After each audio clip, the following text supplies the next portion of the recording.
bonitinho, perfeitinho, travado. Já parou para pensar que o perfeccionismo é o medo com uma roupa bonita? Ele parece cuidado, mas é prisão. Ele sussurra que você ainda não está pronto, que aquilo pode ficar melhor, que vale esperar mais um pouco. Acontece que enquanto você espera, a vida passa. Oi, eu sou Fernanda Lassalle e este é o Margens do Caderno, um podcast sobre tudo aquilo que a gente pensa, sente, rabisca, mas nem sempre publica. Aqui eu venho falar comigo e com você sobre o que fica nas entrelinhas da vida real. No episódio anterior eu falei um pouco sobre isso quando eu contei o quanto que eu demorei para tirar esse podcast do papel, mas eu decidi que o perfeccionismo deveria ter um episódio só para isso, porque, gente, dá para falar muita coisa sobre esse assunto. Como eu falei no episódio passado, eu quase não gravei, eu levei 5 anos para começar isso aqui. Não foi falta de ideia, não foi falta de vontade, foi excesso de filtro. Eu sempre pensava, ainda não tá bom, eu posso reescrever esse episódio, eu posso convidar tal pessoa, mas aí a produção vai ficar muito difícil de manter, não volta, não, isso daqui não vão gostar, não, é melhor esperar. Era filtro demais para avaliar. E assim, cada episódio foi ficando lá no fundo de uma gaveta. E aí eu me dei conta que no fundo não era sobre qualidade, era sobre medo mesmo. E agora eu pergunto para você, quantas vezes você deixou de fazer algo na sua vida porque as coisas ainda não estavam boas o suficiente? E se o suficiente já fosse suficiente? Por muito tempo na minha vida, eu achava que o perfeccionismo era uma qualidade, sabe? Até ao ponto de exibir no currículo. Sabe quando você coloca ali suas habilidades e entre as suas habilidades, eu sou perfeccionista? E eu fui aprendendo com o tempo de que não tem nada de bom em exibir isso como qualidade, como uma medalha. Porque no fundo o perfeccionismo, além de ser uma ideia absurda, porque não existe nada que a gente chegue a fazer que aquilo vai ser feito com perfeição, né? E o que é a perfeição? Porque ela pode ser muito relativa de pessoa para pessoa, mas no fundo a gente sabe que nunca vai dar para ser exatamente perfeito, livre de qualquer erro, de qualquer deslize. E ele não é bom porque ele trava. Para mim, o principal problema do perfeccionismo é isso. Não te permite dar o próximo passo, ele te trava. E ele é muito ruim, especialmente no trabalho. Eu trabalho com marketing digital, eu crio conteúdo para a internet por puro prazer, porque eu amo conversar, porque eu amo dividir com as pessoas, mas o meu trabalho, a minha fonte de renda é fora daqui. Eu trabalho como CLT, eu gerencio uma equipe, eu trabalho com marketing há muitos anos e é interessante porque dentro da área de marketing, especificamente marketing digital, existe uma metodologia dentro do marketing, principalmente com campanhas, né, de tráfego pago e tal, que se chama A/B testing. Para você que não é da área, é pegar, por exemplo, uma gráfica, um vídeo e fazer a versão A e a versão B, por exemplo, onde você vai provar como aquele conteúdo se sai. Então, para 50% da sua base de dados, você vai mostrar o vídeo A e para os outros 50% você vai mostrar o vídeo B. E aí você vai poder tirar conclusões de qual dessas versões de vídeo sobre o mesmo assunto para a mesma campanha funcionou melhor, qual teve mais likes, mais comentários, mais compartilhamentos, qual deles gerou mais receita para a sua empresa. Enfim, estou dando aqui só um exemplo para vocês entenderem. E a base dessa metodologia do A/B testing é justamente você aprender com o erro, aprender com as possibilidades. É você estar disposto todos os dias a fazer um conteúdo ou uma campanha em que pelo menos uma das variáveis que você vai provar vai falhar.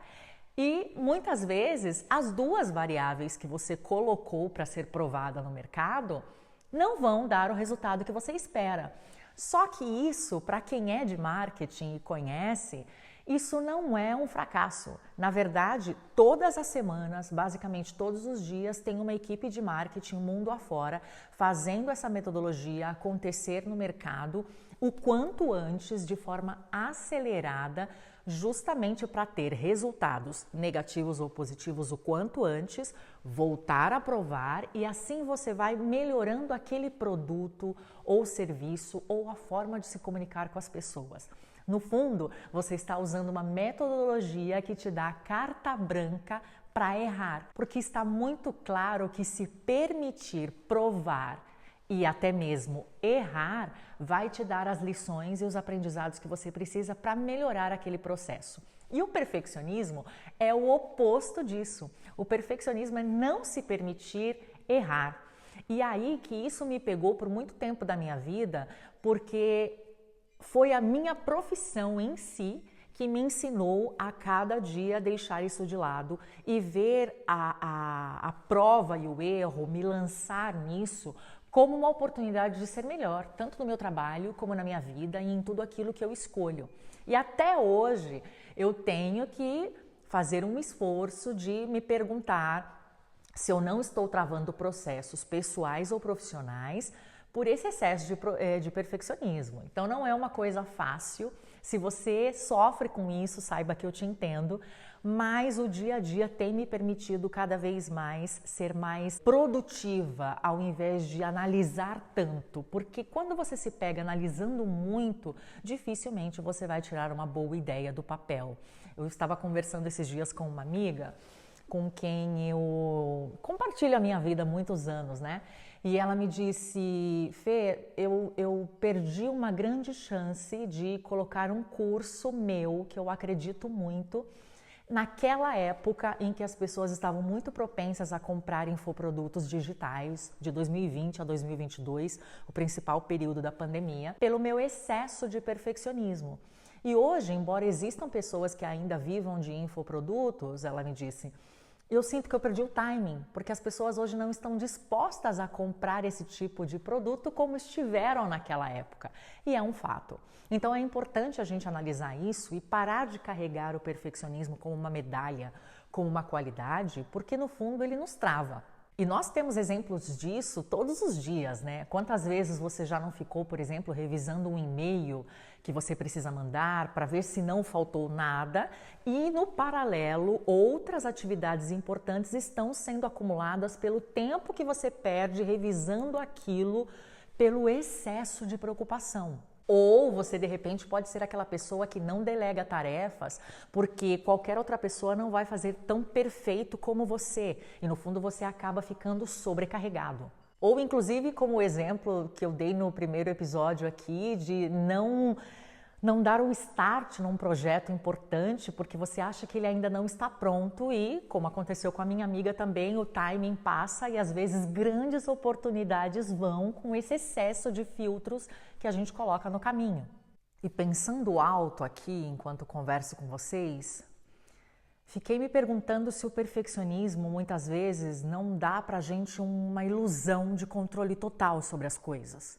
Porque muitas vezes, colocando aí o contexto de novo, né, do nosso ambiente de trabalho, às vezes a gente fica com a sensação de que se a gente entregar um resultado impecável, aquilo vai estar isento de críticas. Mas as críticas, elas vão vir, né, de qualquer forma. E às vezes também tem aquele efeito contrário de que quando algo é perfeitinho demais, ele perde a originalidade, a autenticidade, ele perde o frescor que a gente está esperando ou que o outro espera da gente, sabe? Uma coisa também que o perfeccionismo foi me ensinando com o tempo é que existe uma diferença muito grande entre ser uma pessoa cuidadosa e ser uma pessoa estagnada, uma pessoa que fica paralisada diante das coisas que devem ser feitas. É super válido que você tenha cuidado com as coisas, que você revise os processos que você faça, que você queira entregar um bom resultado, que você seja atento aos detalhes. Cuidado é uma habilidade maravilhosa. Eu acho interessante para o trabalho, para a nossa vida, para as nossas relações pessoais, para tudo. Só que o cuidado são todas aquelas ações que nós fazemos para melhorar. Já a paralisia, que vem muito por conta do perfeccionismo, são aquelas ações de revisão que a gente faz para evitar agir. Percebe a diferença? Cuidado é, por exemplo, perceber que a ponta do lápis não está boa e aí você usa o apontador para ficar com uma ponta mais fininha e mais fácil de escrever e até com uma escrita melhor. E paralisia é passar a vida só apontando o lápis e não começar a escrever uma linha. Vocês podem não acreditar, mas eu comecei a melhorar o meu perfeccionismo quando eu comecei a liderar pessoas no trabalho. ou em outros projetos fora do trabalho. Porque eu acho que quando você lidera pessoas, você tem um privilégio muito grande, que é não só encabeçar projetos, mas aprender com diferentes formas de trabalhar. Às vezes as pessoas vão chegar ao mesmo resultado que você, utilizando outros métodos. E isso é muito rico, isso é muito valioso. Mas aprendi vendo pessoas da minha equipe que eram tão perfeccionistas como eu e o quanto isso travava todo o processo, quanto isso era prejudicial para todo o processo. E sem saber, essas várias pessoas que eu já liderei ao longo da vida em diferentes empresas e equipes, elas não sabiam o bem que elas estavam me fazendo quando olha que loucura, quando eu tinha que dar um feedback para elas do tipo, não seja tão perfeccionista. E aí eu era muito transparente em dizer, não faça isso porque isso prejudica a equipe, e não faça isso porque eu já vivi na pele e isso não é bom. As pessoas tendem a pensar que grandes equipes ou grandes corporações querem profissionais perfeccionistas. Não. As grandes corporações, elas querem pessoas de excelência, pessoas preocupadas com o resultado, pessoas que se preocupam em cuidar, em revisar bem, em buscar melhores soluções, que querem que as coisas sejam bem feitas, porque essas pessoas elas vão analisar, elas vão recalcular a rota, elas vão ter melhores ideias, elas vão se permitir provar, errar e melhorar o processo.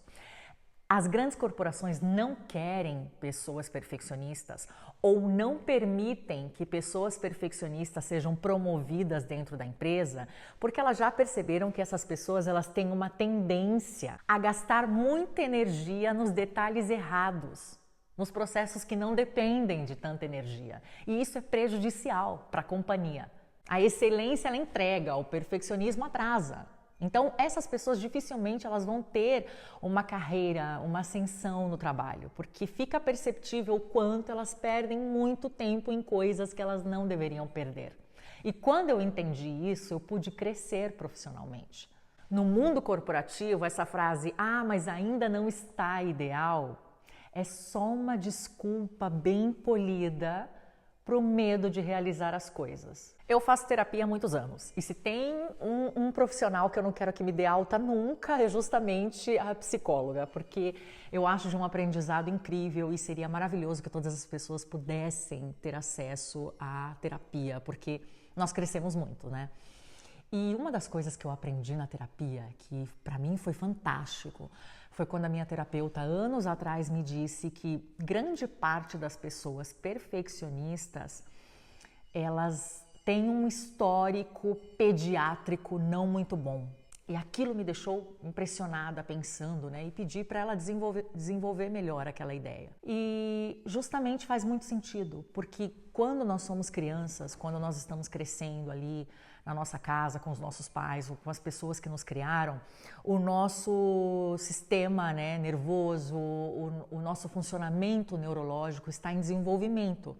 E tudo que nos é dito, todo comportamento que nós observamos, nós absorvemos aquilo e começamos a aplicar. E muitas vezes o perfeccionismo nasce por você ter crescido ou se desenvolvido num ambiente onde você não recebia muitas vezes a atenção ou o carinho de uma forma verbalizada, de uma forma realmente demonstrada com maior frequência, e você automaticamente desenvolve uma ação de defesa onde, para ser visto, para ser notado e até para ser amado, eu preciso fazer mais, eu preciso produzir mais, eu preciso mostrar resultados, eu preciso ser melhor que meu primo, que meu irmão, que aquela pessoa, eu preciso fazer isso melhor. Se eu conseguir arrancar esse sorriso dessa pessoa, ela vai me amar mais. Se eu conseguir tal coisa, ela vai me abraçar mais vezes ou brincar mais vezes comigo.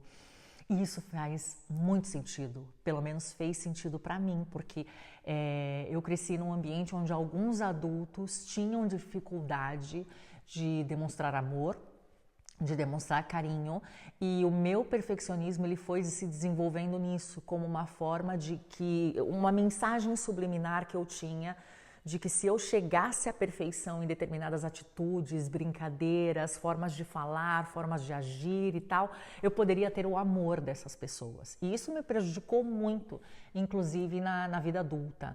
Então, isso é uma mensagem de que realmente o perfeccionismo ele tem uma origem que muitas vezes não é boa e que nós precisamos de uma vez por todas diferenciar o cuidado em fazer bem algo da paralisia em si. E bem, esse é aquele momento aqui no podcast Margens do Caderno em que a gente faz uma pausa no assunto para o quadro Lembrete, onde eu te indico músicas, podcasts, documentários, filmes, enfim, tudo aquilo que possa complementar a nossa conversa, o assunto que nós estamos aqui conversando, para que você, ao terminar de conversar comigo, fique ainda mais enriquecido por esse tema e busque mais informação. E hoje eu vou de livro novamente, vou te indicar 2 que têm me ajudado muito com essa questão do perfeccionismo. O primeiro deles é A Coragem de Ser Imperfeito, de Brené Brown. Inclusive, está disponível na Netflix, onde ela explica em detalhes como foi o desenvolvimento dela com esse livro, o porquê ele nasce, e tudo que é bom você saber para poder deixar isso de lado e ver na sua vulnerabilidade uma chance de avançar, uma chance de fazer com que as coisas sejam realidades e colocar o perfeccionismo no lugar que ele deve estar e não nesse lugar de medalha, de algo que deve até ser premiado ou reconhecido, porque na verdade ele não merece esse peso de importância que a gente dá. Um segundo livro que eu quero te recomendar, que inclusive quem me segue no Instagram, @felassalle, já deve ter visto lá nos stories, porque eu estou amando, que é o livro O Jeito Certo de Errar.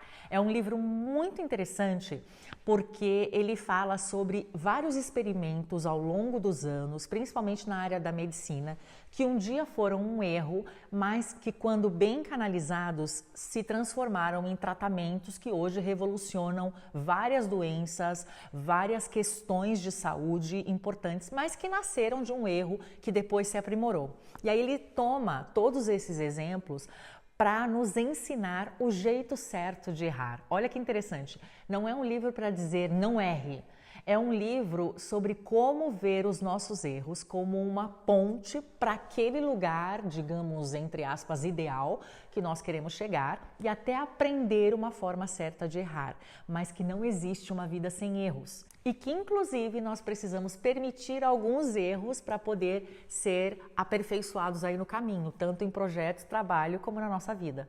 Quem sabe algum desses livros não te ajude a tirar algo do papel aí, mesmo que ainda não esteja perfeito. E já que você me ouviu até aqui, aproveita e escolhe algo hoje ou essa semana para você começar, para você colocar aí para ser visto pelo mundo, mesmo que ainda não esteja talvez com os padrões daquilo que você considera ideal. Publique, envia, mostra. O mundo não precisa da nossa versão perfeita. Precisa da nossa versão real e agora, sem perder o timing das coisas. O momento perfeito, ele não existe. E se ele existisse, já teria passado.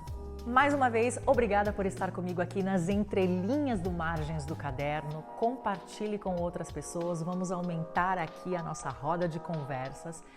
E eu te espero no próximo Rabisco.